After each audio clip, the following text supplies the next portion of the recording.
నా పేరు పులి ప్రసాద్. నేను Republican party south India general సెక్రటరీని. ఈరోజు గండేపల్లి మండలం నీలాద్రిపేట రాగంపేట అనుకున్నటువంటి ప్రదేశంలో ప్రభుత్వ స్థలంలో గవర్నమెంట్ హాస్పిటల్ నిర్మించారు. ఆ హాస్పిటల్కి ఎదురుగుంటా ఎంతో స్థలం ఖాళీగా ఉన్నది. ఆ ఖాళీ స్థలంలో అప్పుడే రాజకీయ నాయకుల అండదండతో స్థానిక శాసనసభ్యులు జ్యోతుల్ నెహ్రూ గారి సపోర్టుతో ఈరోజు ఈ స్థలంలో కోర్టులు నిర్మించడం జరుగుతుంది. అంటే ఎక్కడ ప్రభుత్వ స్థలాలు ఉంటే అక్కడ కబ్జా చేసి వాటిని ఏదో రూపంలో ఆక్రమించుకోవడానికి ఈ రోజున అధికార పార్టీ నాయకులు ప్రతి ఒక్కరు కూడా కృషి చేస్తూ ఉన్నారు. దాంట్లో భాగంగానే జగ్గంపేట నియోజకవర్గంలో ఎన్నో స్థలాలు ఉంటాయి. ఆ స్థలాలన్నీ కూడా ఇప్పుడు ఉన్నటువంటి నాయకులు ఆక్రమించుకుని కోట్లు నిర్మించుకుని అద్దెలకు ఇచ్చుకోవడం జరుగుతుంది. ఈ రోజున పేదలు ఎంతో మంది పేదలు ఇళ్ల స్థలాలు లేక ఇల్లు లేక ఎంతో బాధపడుతున్నారు.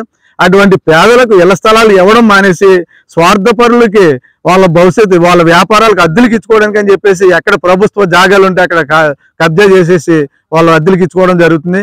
దీనిపై అంటే ఈ రోజున గత ప్రభుత్వం ఏవైతే తప్పుదాలు చేసిందో మేమెందుకు చేయకూడదు అనేటువంటి ఉద్దేశంతో ఈ రోజున ఈ ప్రభుత్వంలో ఉన్నటువంటి శాసనసభ్యులు వారు అనుసరులు అందరూ కూడా ఎక్కడ ప్రభుత్వ స్థలాలు ఉంటే అక్కడ కబ్జా చేసేస్తూ ఉన్నారు. మరి ఇలా కబ్జా చేసుకుంటూ పోతే ఇంకా ప్రభుత్వాలు ఎందుకు, అధికారులు ఎందుకు? అంటే అధికారులు అందరూ కూడా నిమ్మకు నీరెట్టినట్టుగా వ్యవహరిస్తూ ఉన్నారు. మరి ఈ తీరుపై మేము పెద్ద ఎత్తున పోరాటానికి సిద్ధపడుతూ ఉన్నాం. మరి ఇక్కడ ఏదైతే అక్రమంగా ఈ షాపులు నిర్మిస్తున్నారో ఆ షాపులు తొలగించకపోతే మేము పెద్ద ఎత్తున ఉద్యమాలు చేయడానికి మేము సిద్ధంగా ఉన్నామని చెప్పి నేను హెచ్చరిస్తా ఉన్నాను.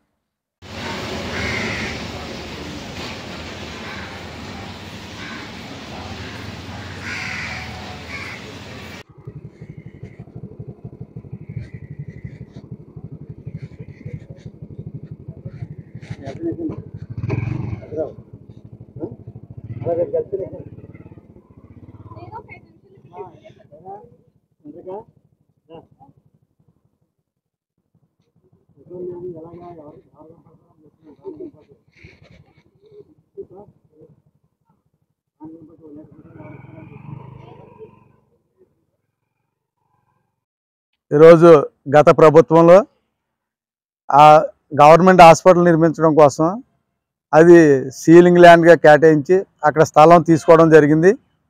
ఆ హాస్పిటల్కి సరిపడిగా స్థలం తీసుకుని అందులో హాస్పిటల్ నిర్మించడం జరిగింది. ఆ హాస్పిటల్ సరిపడిగా ప్లేస్లో ప్రహారీ పెట్టేసుకుని కిందన ఉన్నటువంటి స్థలంలో బోరు కొట్టడం కూడా జరిగింది. మరి ఇవన్నీ చేసినటువంటి స్థలంలో అది స్థలాన్ని పంచాయతీ వారికి స్వాధీనపరచడం కూడా జరిగింది. మరి పంచాయతీ వారు స్వాధీనం చేసుకున్న తర్వాత ఈరోజు అధికారులు ఆ స్థలం మీద ఇప్పుడు ఉన్నటువంటి స్థానిక శాసనసభ్యులు అగ్రిమెంట్ రాసుకున్నారు అని చెప్పేసి చెప్తా ఉన్నారు. అంటే ఆ హాస్పిటల్ ఎప్పుడో నిర్మించినటువంటి హాస్పిటల్కి ఇప్పటి వరకు లేనటువంటి అగ్రిమెంట్ ఇప్పుడే బయటికి ఎలా వచ్చింది, ఇప్పుడే ఎందుకు రాసుకున్నారు అగ్రిమెంట్ అనేది ఈ రోజున అధికారులు వివరించవలసినటువంటి పరిస్థితి ఉంది. అంటే అధికారంలో ఉంటే రికార్డులు తారుమారు చేసేస్తారా? అంటే ప్రజలకు ఉపయోగించేటువంటి స్థలాన్ని కబ్జా చేయడం కోసం ఏ విధంగా అయినా వాళ్ళు ఎంతటి పనికైనా వాళ్ళు దిగజారుతారనేటువంటి పరిస్థితి ఈరోజు అధికారులు స్పష్టంగా చెప్తా ఉన్నారు. మరి అంటే ఇప్పటి వరకు సీలింగ్ భూమి ఉన్నటువంటి స్థలానికి ఈ రోజే అగ్రిమెంట్ ఎక్కడి నుంచి వచ్చింది? మరి గతంలోనే వాళ్ళు అగ్రిమెంట్ రాసుకుని ఉంటే హాస్పిటల్ కూడా కట్టవలసిన పని ఉండదు కదా.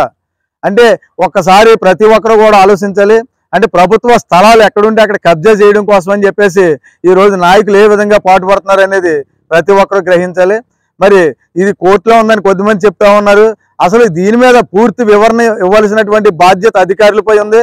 మరి స్థానిక తహసీల్దార్ గారు అసలు ఆ స్థలం ఎవరిది, ఆ స్థలం ఎందుకు సీలింగ్ భూమి చేశారు, ఆ స్థలంలో ఇప్పుడు స్థానిక శాసనసభ్యులు ఎందుకు అగ్రిమెంట్ రాసుకున్నారు, ఇవన్నీ వివరణ ఇవ్వాల్సినటువంటి బాధ్యత స్థానిక తహసీల్దార్ గారికి ఉంది.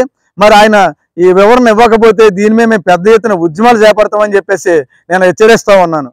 ఓట్ల కోసం గ్రామం ఇంటింటికి తిరిగి మీకు ఏది కావాలో అది చేస్తామని వాగ్దానాలు చేసినటువంటి రాజకీయ నాయకులు వాళ్ళకి ప్రతి గడపలో ప్రతి కుటుంబంలో ఏ విధమైనటువంటి బాధలు ఉన్నాయో ఆ ఓట్లకి వెళ్ళినప్పుడు వాళ్ళ దృష్టిలోకి వచ్చినవి.